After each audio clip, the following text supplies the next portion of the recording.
Hi everyone, very good morning. Today topic 43BH అండి. ఎక్కడ చూసినా ఇప్పుడు 43BH ప్రకారం మీ బిజినెస్ పేమెంట్స్ విత్ ఇన్ డేట్లో చేసేయండి అని చెప్పి ప్రెజర్ వస్తుంది కదా. అయితే ఇంతకీ 43BH అంటే ఏంటి అనేది ఈ వీడియోలో ఫుల్గా చూద్దాం. ఫస్ట్ ఎంఎస్ఎంఈ రిజిస్ట్రేషన్ ఉన్న వాళ్ళందరూ కూడా అబ్జర్వ్ చేయండి. ఎంఎస్ఎంఈ రిజిస్ట్రేషన్ తెలుసు కదండి. ఎం అంటే మైక్రోస్, ఎస్ అంటే స్మాల్, ఎం అంటే మీడియం, ఈ అంటే ఎంటర్ప్రైజెస్. ఎంఎస్ఎంఈ రిజిస్ట్రేషన్ దీన్నే ఉద్యమ రిజిస్ట్రేషన్ అని కన్వర్ట్ చేశారు కదా. అయితే అందరూ లోన్స్కి వెళ్ళేటప్పుడు కానీ లేదంటే మనం బిజినెస్ యాక్టివిటీలో ఉందని ఒక ప్రూఫ్ కోసం ఎంఎస్ఎంఈ రిజిస్ట్రేషన్ అందరూ తీసుకున్నారు చాలా వరకు. అయితే ఇందులో కేటగిరీస్ ఉంటాయి. ట్రేడింగ్, నాన్ ట్రేడింగ్ అంటే సర్వీసెస్, మ్యానుఫ్యాక్చరింగ్, మొత్తం అందరూ కూడా ఇందులో రిజిస్టర్ అయ్యి ఉంటారు. అయితే ఈ 43BH అనేది ఎలా అప్లికేబుల్ అవుతుంది, దీనికి వల్ల ప్రాసెస్ ఏంటి, ఇది కానీ ఫాలో అవ్వకపోతే ప్రాబ్లం అవుతుందా అనేది చూద్దాం. ఇప్పుడు స్టార్టింగ్ మనం ఒక వ్యక్తి నుంచి ఒక లక్ష రూపాయలు కొన్నాం అనుకోండి. దానికి మనం 15 days లోపల పేమెంట్ చేసేయాలి వితౌట్ అగ్రిమెంట్ అనమాట.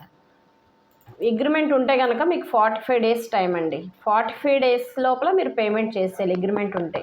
అగ్రిమెంట్ అయినా కూడా మీరు పేమెంట్ చేయలేదు అని అంటే, సపోజ్ ఒక 1 month లేట్గా చేశారు, 45 days అయిపోయింది, ఇంకో 1 month ఎక్స్ట్రా అయిపోయింది, అయినా పేమెంట్ అవ్వలేదు, అప్పుడు చేశారంటే కనుక మీకు income tax act RBI rules ప్రకారం తెలుసు కదండి, మనకి పర్ యానం 18% ఇంట్రెస్ట్.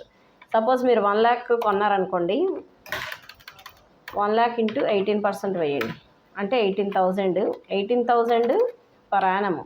దీన్ని డివైడెడ్ బై 365 చేయండి, అంటే పర్ డేకి వస్తుంది. మీరు ఎన్ని డేస్ డిలే ఇచ్చారో అన్ని డేస్కి వేయండి. ఒక 30 days 31 days డిలే ఇచ్చారనుకోండి, ఇది ఇంట్రెస్ట్ అనమాట.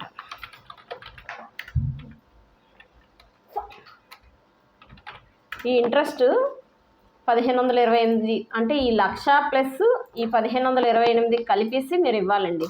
వాళ్ళు అడిగినా అడగకపోయినా రూల్ ప్రకారం, ఇన్కమ్ ట్యాక్స్ యాక్ట్ ప్రకారం మీరు ఇచ్చేయాలి. అయితే ఈ 1528 మీరు ఇంట్రెస్ట్ పే చేశాను కదా అని చెప్పి మీ ఇన్కమ్ ట్యాక్స్లో ఎక్స్పెండిచర్లో తీసుకోకూడదండి. మెయిన్ ఇది సెక్షన్ పెట్టిందే దీనికోసం, 43BH అనేది. ఈ 1528 మీ యాన్యువల్ ఇన్కమ్ ఉంటుంది కదండి, ఇయర్లీ ఇన్కము. మీ ఇయర్లీ ఇన్కమ్ ఒక 5 lakhs అనుకోండి. టోటల్ మీ మొత్తం ఎక్స్పెండిచర్ అన్నీ తీసిగా ఫైనల్గా మీరు అరైవ్ అయిన ఇన్కమ్ 5 lakhs అయితే దీనికి ఈ ఇంట్రెస్ట్ కూడా యాడ్ చేయాలండి. ఈ ఇంట్రెస్ట్ అనేది డిజాల్వెన్స్ చేసేసి ఇక్కడ ఇన్కమ్కి యాడ్ చేసేయాలి. టోటల్ ఈ ఇంట్రెస్ట్ ప్లస్ ఈ 5 lakhs కలిపి దీని మీద మీరు ఇన్కమ్ ట్యాక్స్ పే చేయాల్సి వస్తుంది. సపోజ్ ఇక్కడ 10 lakhs ఉన్నా కానీ ఇది పే చేయాలి. ఇది కంపల్సరీ ఫాలో అవ్వాలండి. ఇది అప్లికేబుల్ ఎప్పుడు అంటే April 23 నుంచి అప్లికేబుల్లో ఉంది. అయితే ఎవరికైతే మీరు పేమెంట్స్ డ్యూ ఉన్నారో ఇది కంపల్సరీ ఫాలో అవ్వాలి. లేదు ఇంకా మేము ఇదంతా ఇంట్రెస్ట్ అసలు 30 days కాదు కదా, ఈ ఇయర్ అంతా అయిపోయింది కానీ ఇంకా పే చేయలేదని అంటే దానికి రూల్ ఏంటో తెలుసా? Interest plus basic total 2 కలిపేసండి. మీరు ఎన్ని మంత్స్ డిలే అయిందో ఆ ఇంట్రెస్ట్ ప్లస్ బేసిక్ ఆ 1 lakh ఉంది కదా, అది కూడా కలిపి మీ ఇన్కమ్కి యాడ్ చేసేయాలి. ఇప్పుడు మీరు ఎన్నాళ్ళైనా ఇంకా పేమెంట్ చేయలేదండి, ఇంకా పెండింగ్ ఉందంటే కనుక మీరు తీసుకున్న ఈ 1,00,000 రూపాయలు కూడా డిజాల్వెన్స్ చేసేసి, ఇదివరకైతే మనం మెటీరియల్ కొన్నట్టు సర్వీస్ చేయించినట్టు ఎక్స్పెండిచర్లో తీసుకుంటాం, కానీ మీరు పేమెంట్ ఇవ్వలేనందువల్ల ఈ 1,00,000 ప్లస్ ఇంట్రెస్ట్ 2 కలిపి కూడా ఈ ఇన్కమ్కి అనేది యాడ్ చేస్తారండి. దాన్నే డిజాల్వెన్స్ అంటారు. ఈ రూల్ అనేది కొత్తగా వచ్చింది కాబట్టి అందరూ విత్ ఇన్ డ్యూ డేట్లోనే పే చేసేయండి. అయితే ఇది ఎవరికి అప్లికేబుల్ అవుతుంది, ఎవరికి అప్లికేబుల్ అవ్వదు అనేది ఈ వీడియోలో చూద్దాం. ఇప్పుడు ఇది చూడండి, 43B Clause H suppliers payments due. ఇది మీకు స్క్రీన్ ఇలా పడుతున్నాను చూడండి. అయితే ఇందులో రిజిస్ట్రేషన్ ఉద్యమ్ పోర్టల్, రిజిస్ట్రేషన్ అని ఉద్యమ్ అన్నా ఎంఎస్ఎంఈ అన్నా ఒకటేనండి. ఇందులో రిజిస్ట్రేషన్ నాట్ రిజిస్టర్డ్ అంటే నాట్ అప్లికేబుల్ అండి. ఇందులో రిజిస్ట్రేషన్ అవ్వకపోతే ఏ గొడవ లేదు. ఆల్రెడీ రిజిస్టర్డ్ అయిపోయి ఉన్నామండి, మ్యానుఫ్యాక్చరర్, సర్వీసెస్, ట్రేడర్స్. మళ్ళీ ఇందులో ట్రేడర్స్కి నాట్ అప్లికేబుల్ అండి. ఓన్లీ ట్రేడింగ్ అంటే కనుక నాట్ అప్లికేబుల్. ఇందులో మ్యానుఫ్యాక్చరర్, సర్వీసెస్, మళ్ళీ ఇందులో కేటగిరీలు ఉన్నాయి, మైక్రో, స్మాల్. అందులో మీడియం ఎంటర్ప్రైజెస్కి నాట్ అప్లికేబుల్, మైక్రో అండ్ స్మాల్కి అప్లికేబుల్. ఇందులో అగ్రిమెంట్ 15 daysకి అయితే నో అగ్రిమెంట్, 45 daysకి అయితే విత్ అగ్రిమెంట్. ఇందులో టర్న్ ఓవర్ మైక్రో దాన్ని బట్టి మన టర్న్ ఓవర్స్ ఉంటాయి కదండి. ఈ స్ట్రక్చర్ ఒకసారి అలా అబ్జర్వ్ చేస్తే మీకు ఒక ఐడియా అనేది వచ్చేస్తుంది. దీని ప్రకారం అవుతారు.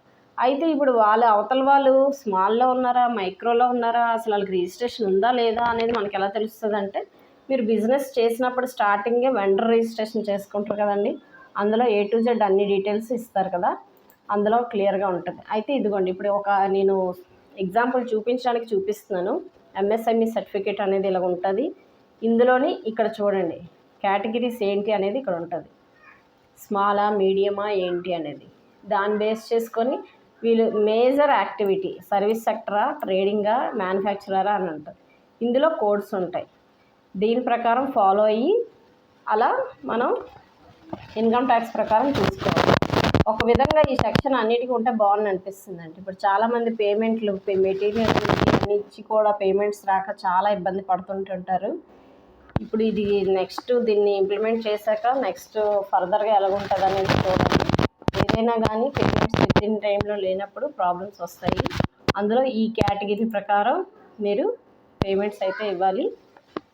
మీకు ఎంతో కొంత నాలెడ్జ్ వచ్చింది అనుకుంటున్నాను ఈ వీడియో వల్ల. మీకు ఏమైనా ఉపయోగపడితే మీ ఫ్రెండ్స్కి వాళ్ళకి షేర్ చేయండి. Thank you for watching. Please share and subscribe for more videos.